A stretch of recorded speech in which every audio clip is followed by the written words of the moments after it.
अनंत चतुर्दशी व्रत कथा सुनने वाले सभी भक्तजनों को पूर्णचंद्र पांडे का सादर प्रणाम।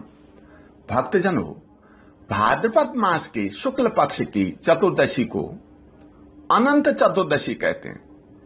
इस दिन अनंत भगवान की पूजा की जाती है और नमक रहित भोजन किया जाता है। इसमें उदय व्यापिनी तिथि ली जाती है। पूर्णिमा का योग होने से इसका फल और बढ़ जाता है। व्रत का विधान इस प्रकार है।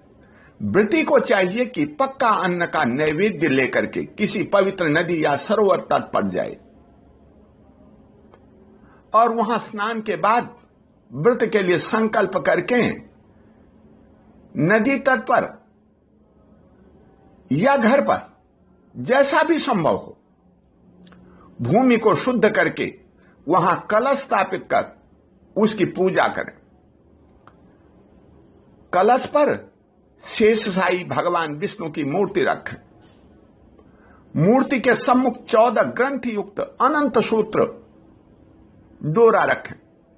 इसके बाद ओम अनंताय नमः इस नाम मंत्र से भगवान विष्णु सहित अनंत सूत्र का पूजन करें।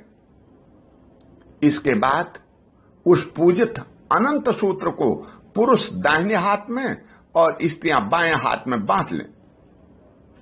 अनंत सूत्र बांधने के बाद ब्राह्मण को नैवेद्य प्रदान करें, स्वयं भी भोजन ग्रहण करें।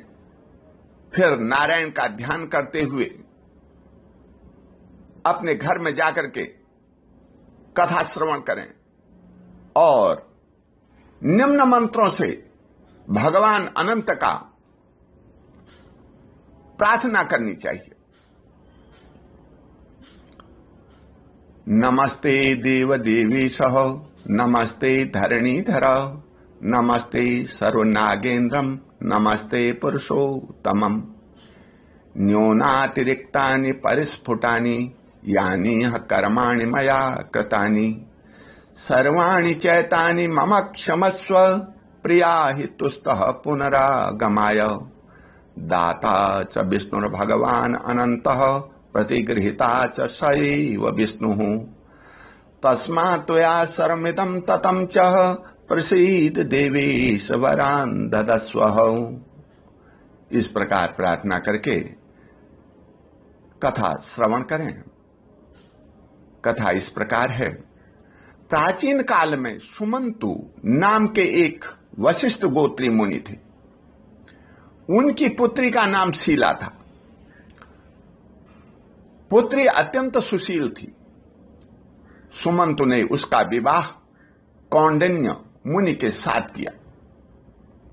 शीला ने भाद्रपद मास के शुक्ल पक्ष को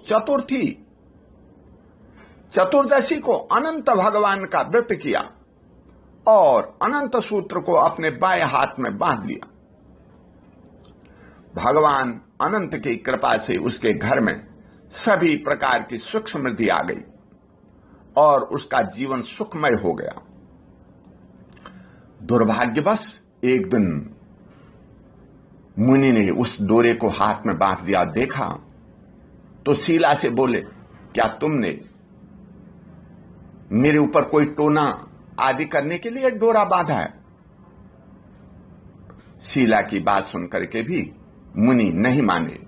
उन्होंने उस अनंत सूत्र को तोड़ करके आग में फेंक दिया। इससे उनकी सब धन संपत्ति नष्ट हो गई। वे बहुत दुखी रहने लगे। एक दिन अत्यंत दुखी होकर के मुनि वन में चले गए। वहां वृक्षों, लताओं, जीव जंतुओं सबसे अनंत भगवान का पता पूछने लगे। दयानिधान भगवान अनंत ने वृद्ध ब्राह्मण के रूप में मुनि को दर्शन दिए और उनके अनंत व्रत करने को कहा। शीला और कौंडिल्य मुनि ने दोनों ने मिलकर के अनंत चतुर्दशी का व्रत किया, जिसके प्रभाव से वह पुनः सुख समृद्धि पूर्वक रहने लगे। ओम शांति। बोल अनंत भगवान की जय।